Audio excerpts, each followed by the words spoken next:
Hey guys, what is up? Welcome back to my channel. Today we're going to be doing part 2 of the Q&A.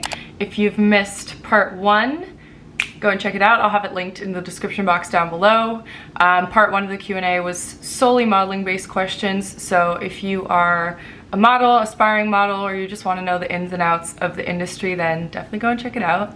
Today's Q&A is going to be a little bit more personal. Questions about me, questions about life. Got some really good questions again today. You guys always ask me the best questions, like such deep questions that actually make me think about my life and where I'm going and what I'm doing, so I really appreciate that. Okay, first question is how to figure out what you truly want in life. I feel like I'm up for nothing. So I feel like part of this is in your control, but part of this is also just something you discover as you get older and as you go through life. I don't feel like we have sole control over like finding our purpose or finding out like what we're meant to do in this world.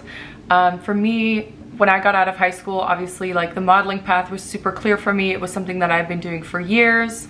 It's something that I loved and was super passionate about. But then there are other things that have come into my life later on that I'm also passionate about that maybe I didn't know I was gonna do at that time, right? So things like YouTube, things like the project that I'm working on right now, and just like overall kind of the theme and the niche of what I'm doing. Those are all things that have kind of grown and stemmed from what I initially started doing within modeling, right?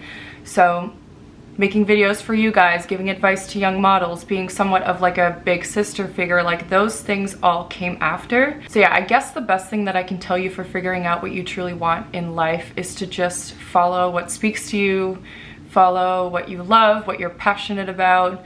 Also a big part of it for me is like things that come naturally to you and things that don't feel like work. Last thing I'll say for that is if you're someone who doesn't really have any hobbies, doesn't really participate in anything, you kind of have to start putting yourself out there and figuring out what you like, what you don't, whether it's, you know, trying out certain subjects in school, joining certain clubs, trying certain sports, or hanging out with different groups of people.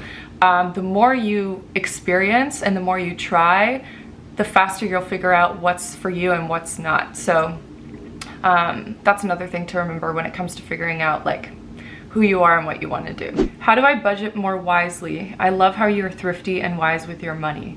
Thank you, it's so sweet. I do take a lot of pride in my finances and being financially independent, secure, and all of that. It's a hard question to answer because it's different for everyone. Some people, you know, don't have to pay student loans and are able to start saving much earlier. And then some people do have some sort of debt repayment that they need to focus on first. I'm gonna give you some basics. My biggest rule of thumb is to always put aside some sort of money towards savings every month. Even if it's just a little bit, you have to make that sacrifice. Like you wanna start thinking about your future as soon as possible. So whether you put that money into a savings or you put it into retirement, and then, you know, you wanna kind of analyze your automatic monthly expenses against your monthly income and see like where you're at, see where you can save, that kind of thing. And then a step further from that would be to start investing your money, because that is essentially what really secures you over time. The value of money depreciates as time goes on. So if you have $50,000 in savings versus $50,000 in an investment account, you're going to see so much more growth than you would if the money was just sitting there.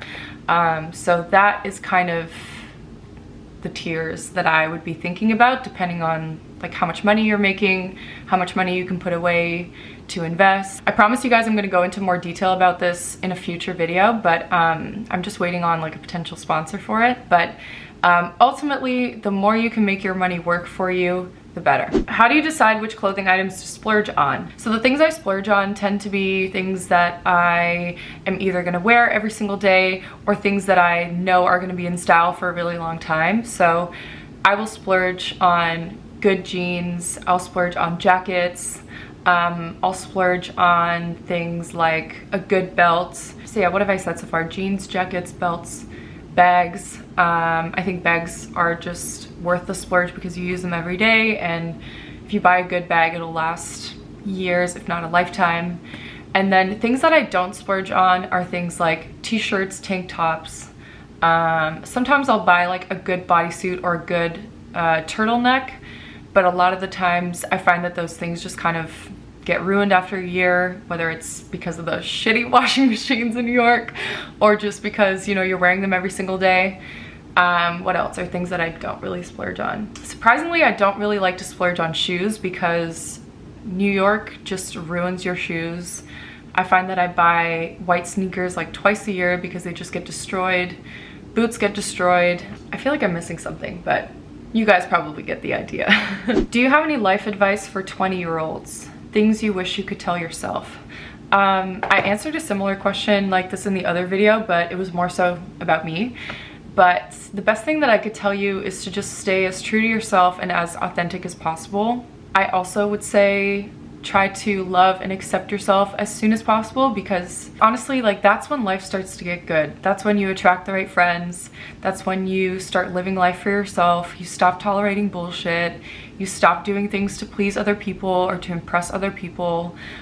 So the sooner you can do that, the better.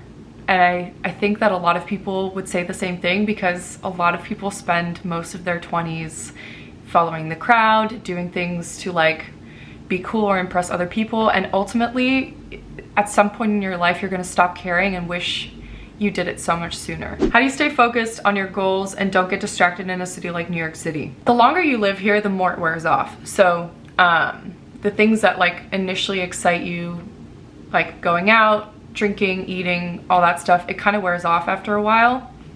And also I think another big factor is like you have to work hard to be able to afford life here. So unless you have, you know, someone's credit card or unlimited amount of money, like you cannot afford to get distracted because you won't be able to afford life here, you know? So yeah, I would say the first 6 months to a year, you're like trying everything and exploring everything, but after that you kind of just like find your groove, you find your friends, you settle into life. Doesn't mean you stop having fun, but it just means like the city becomes home. How do I affirm myself and feel comfortable personality-wise? Such a good question. I think that you have to make it a habit, and you have to remind yourself and affirm yourself every single day, and then over time you start to believe it. So find things that you love about yourself, find things that make you unique, and say them out loud. Remind yourself of them whenever you feel insecure or you don't feel confident. There's a lot of power in the mind. Like, you can truly make yourself believe something, good or bad. So the more you can positively affirm yourself and remind yourself of your strengths and what makes you beautiful and unique, the more you will believe it over time. What are some tips for growing a YouTube channel? So I've heard that YouTube is really hard to grow right now. And I even know from experience, like YouTube is just hard to grow. Even when you have subscribers like me, I mean, I don't have crazy amount, but the last year has probably been the slowest year that it's ever been. But if you are new to YouTube and you're just starting your channel, the best thing that I could tell you is to post frequently, post like on a schedule. So if you're gonna do one video a week, have it be on the same day at the same time so that your subscribers can become familiar with you and they know what to expect when. You also kind of want to determine a niche, something that makes you unique. And then another thing that seems to be helpful for certain people is to use other social media platforms to grow and like redirect them to your YouTube. This doesn't work for everyone, and I found it personally really difficult. But TikTok, some people are, you know, gaining a lot of followers on TikTok, which then helps their growth on YouTube. So yeah, ultimately have a niche, be consistent, and like do it because you really love it, not because you're trying to make a quick buck. You know, a lot of people start a YouTube channel, post 2 or 3 videos, and then they quit because they realize they can't make quick money. This is a whole nother topic, but YouTube is not quick money unless you already have a big following on another platform. You know, YouTubers work really hard. The first year or 2, you're not making a single dollar. You are editing all the time. It's just a lot of work and it's really hard. But ultimately, like, if you're able to grow your channel, it's really worth it because, you know, you just end up making money while you're sleeping. But you have to be okay with the first year or 2 being all work and no money. Okay, last question I'm gonna do is, what is in the works for Daph this summer and for the rest of 2021? Such a cute question. I think the summer I'm mainly going to focus on working, but also just enjoying my time and my weekends with my friends. I kind of told myself that for the summer I'm going to do whatever comes on my path. I'm going to be open and say yes to whatever, because I think we all just need a summer like that after the year we've just experienced. So yeah, good mix of work and play. What else? Obviously I really hope to see my family because it has been a year since I've seen them now. And they still just do not have things under control as much as we do here. Things are luckily getting better, and I think they're coming out of lockdown this week, but they still have not released the 14-day quarantine or anything like that. And at this point it's too expensive for me to stay in a hotel. It's too expensive for me to take 3 weeks off of work, and it's just very limiting.